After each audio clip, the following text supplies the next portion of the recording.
السلام عليكم. نتمنى تكونوا بخير وعلى خير يا ناس الخير. اليوم جيتكم بحكاية جديدة،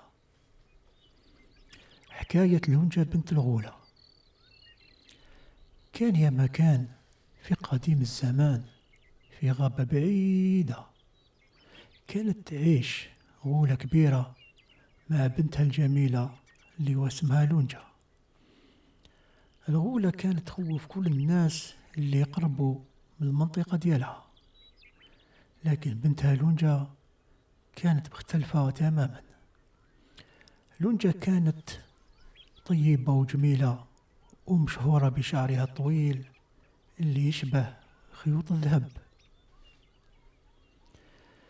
في قرية قريبة من الغابة كان هناك واحد الشاب شجاع واسمه زيدان.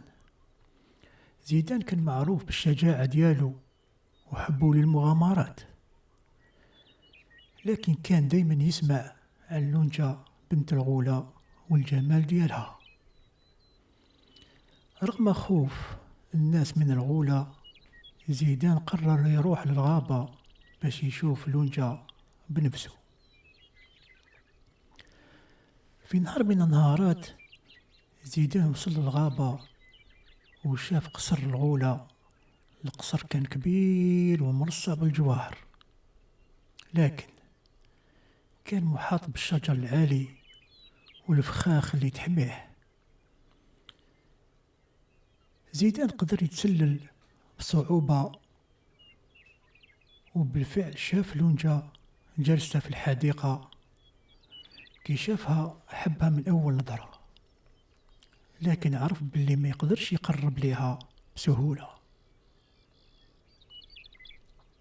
زيدان قرر يستعمل الذكاء ديالو باش يوصل للونجا.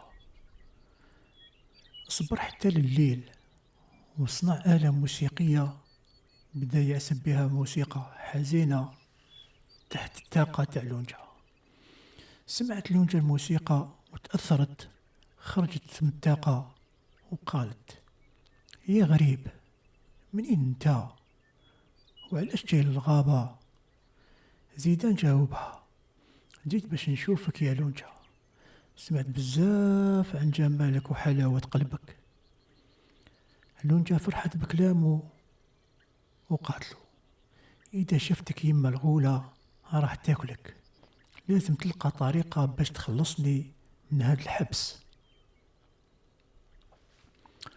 لونجا قالت لزيدان: الغولة عندها 3 أسرار، وإذا قدرت تكشفهم راح تفقد قوتها وما تقدرش تعدينا. زيدان وافق الرحلة ديالو باش يكشف الأسرار.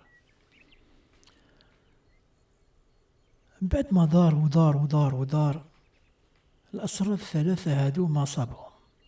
السر الأولاني: الغولة تخاف من النار. السر الثاني: قلب الغولة مخبي في بيضة داخل صندوق سحري. السر الثالث: الغولة ما تقدرش تقاوم صوت الموسيقى. همل زيدان، خمم وخمم وخمم، وساعدته لونجا وورات له وين يلقى البيضة اللي داخل الصندوق السحري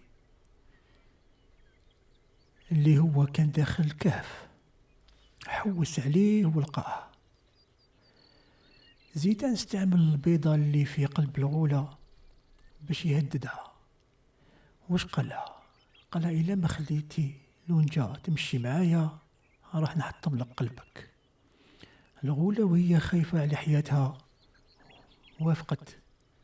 لونجا خرجت مع زيدان ورجعوا للقرية بسلام. الناس فرحوا بزاف، وزيدان تزوج مع لونجا في عرس كبير.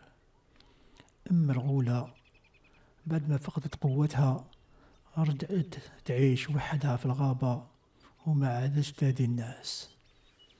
العبرة يا ناس من هذه القصة هي: الشجاعة والذكاء يقدروا يتغلبوا على أي قوة شريرة.